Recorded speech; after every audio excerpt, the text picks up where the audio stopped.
Hello friend, good morning. সবাই আশা করি ভালো আছো, আমিও ভালো আছি। আর আজকে কোনো ব্লগ ভিডিও শেয়ার করব না, আজকে একটা নতুন ধরনের রেসিপি শেয়ার করছি, তো চলো দেখতে থাকো। আর আমরা যখন কোনো রেস্টুরেন্ট যাই তখন আমাদের লিস্টে কড়াই পনির অবশ্যই থাকবেই, তাই না? তাই তোমাদের সামনে নিয়ে চলে এসেছি আজকে কড়াই পনির। আর খুবই কম উপকরণ দিয়ে বানানো হবে এটা। তো চলো দেখো, আমি সমস্ত জিনিস রেডি করে নিয়েছি।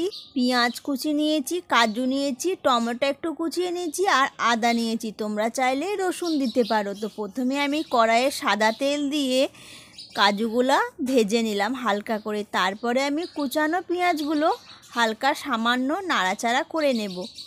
এরপরে আমি দেব টমেটো। দেওয়ার পর আমি খুব সুন্দর করে আবার নাড়াচাড়া করে নেব, খুবই কম মানে ফ্লেমে আর কি।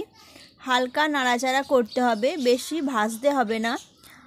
আর এরপরে আমি আদাটা দিয়ে দিয়েছি। তো আদাটা দিয়ে দেওয়ার পর আমার মশলাটা হালকা করে একদম খুবই নরম করে মশলাটা দেখো ভাজা হয়ে গেছে আমার। তো এটাকে এবার পেস্ট করব একটা। তো ততক্ষণ পেস্ট করব, আর এদিকে আমি পনিরগুলো কেটে নিচ্ছি। আর ওদিকে মশলাটা একটু ঠান্ডা হোক, তারপরে পেস্ট বানাবো ওটা। আর পনিরগুলো একটু বড় বড় সাইজে করে কাটলে একটু বেশি ভালো হয়।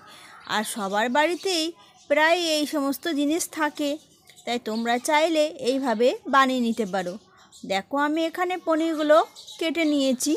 তোমরা চাইলে ছোটও করতে পারো আর বড়ও করতে পারো।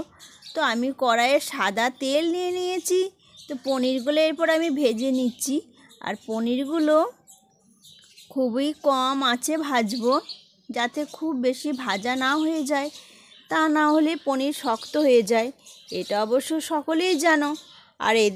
আর এদিকে আমি পেঁয়াজ আর টমেটো এইভাবেই কেটে নিয়েছি। তোমরাও ঠিক এইরকমভাবেই কাটবে, দেখবে খেতে খুবই সুন্দর হবে।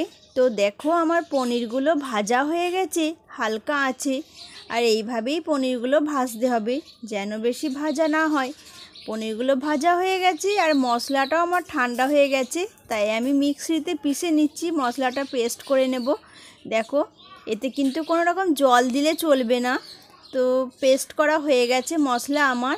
এদিকে আবার আমি কড়াইয়ে সাদা তেল দিয়ে ক্যাপসিকামগুলো ভেজে নিচ্ছি।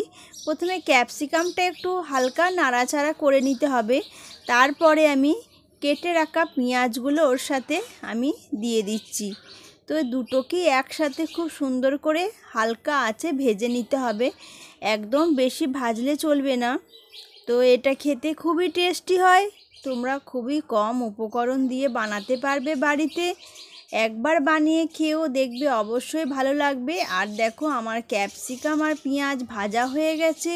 এরপর আমি এগুলো তুলে নেব একটা প্লেটের মধ্যে। আর মশলাটা দেখো পেস্ট করে আমার ঠিক এই রকম হয়েছে, কত সুন্দর দেখতে লাগছে। দেখো, কোনো রকম লঙ্কা গুঁড়ো ছাড়াই কিন্তু এই রান্নাটা তৈরি হয়ে যাবে। তোমরা যদি চাও লঙ্কা গুঁড়ি দেবো না। তো দেখো কড়াইতে আমার ভাজা হয়ে গেছে, তুলে নিলাম। আবার আমি কড়াইতে সাদা তেল দিয়ে দিয়েছি।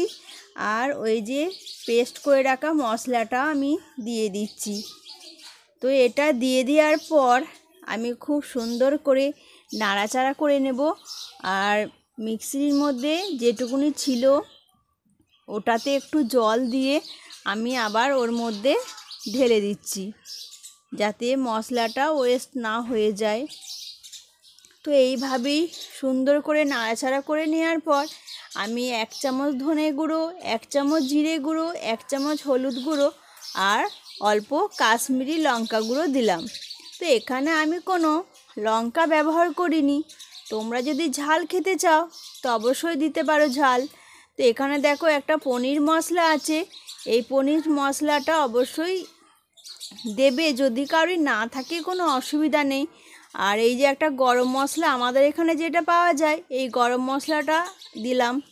তো এই রকম গরম মশলা যদি তোমরা না পাও, তো তোমাদের যেমন গরম মশলা আছে সেই রকম দিতে পারো। তো এটাকে দিয়ে আমি খুব সুন্দর করে দেখো মশলাটা আমি ভেজে নিচ্ছি। মশলাটা ভেজে নেওয়ার পর তেল ছেড়ে গেছে, তারপরে আমি ফেটানো টক দইটা আমি দিয়ে দিলাম। আর এখানে কিন্তু টক দই ব্যবহার করতে হবে, কোনো রকম মিষ্টি দই দেওয়া চলবে না। তো এটা টক দই দেওয়ার পর আমি গ্যাসটা একদম স্লো করে দিয়েছি, না হলে আবার দইটা ফেটে যাবে। এরপরে দেখো মশলাটা আবার আমি ভালো করে নাড়াচাড়া করে নিলাম, আর কত সুন্দর কালারটা হয়েছে দেখতে পেয়েছো। আমি কিন্তু বেশি লঙ্কা গুঁড়ো দিইনি, সামান্য লঙ্কা গুঁড়ো দিয়েছি, যেহেতু টমেটো পেস্ট দিয়েছিলাম তাই কালারটা খুব সুন্দর এসছে। এরপর আমি মশলাটা ভেজা হয়ে যাওয়ার পর আমি গরম জল দিয়ে দিলাম পরিমাণ মতো। তোমরা চাইলে ঠান্ডা জলও দিতে পারো, গরম জল দিলে খাবারের যেহেতু টেস্টটা দ্বিগুণ হয়ে যায়, তাই আমি গরম জল ব্যবহার করলাম এখানে। আর অল্প জলই দিয়েছি, যেহেতু এটা মাখা মাখা টাইপের হবে। তো দেওয়ার পরে আমি ভালো করে ঢাকা দিয়ে দিলাম। 5 মিনিট ঢাকা হয়ে যাওয়ার পর আবার দেখো খুলে দিয়েছি, কালারটা দেখো কত সুন্দর এসছে, তাই না বন্ধুরা। এরপর আমি ভেজে রাখা ক্যাপসিকাম আর পেঁয়াজগুলো দিয়ে দিলাম। এগুলো দিয়ে দেওয়ার পর আমি ভেজে রাখা পনিরগুলোও দেখো দিয়ে দিচ্ছি। তো সব জিনিসগুলো একসাথে দিয়ে দেওয়ার পর আমি আর একবার সুন্দর করে নাড়াচাড়া করে নেব। যত সুন্দর করে নাড়াচাড়া করবে দেখবে জিনিসটা খেতে আরও বেশি ভালো হবে। তো দেখো আমি এইভাবে আরও একবার নাড়াচাড়া করে নিচ্ছি, যাতে মশলাটা ভালো করে ঢুকে যায় আর পনিরগুলোও সফট হয়ে যাবে।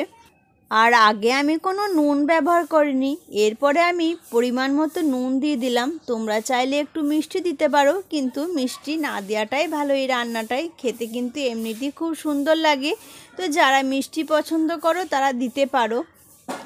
তো দেখো এরপর আমি আরও একবার ঢাকা দিয়ে দিলাম।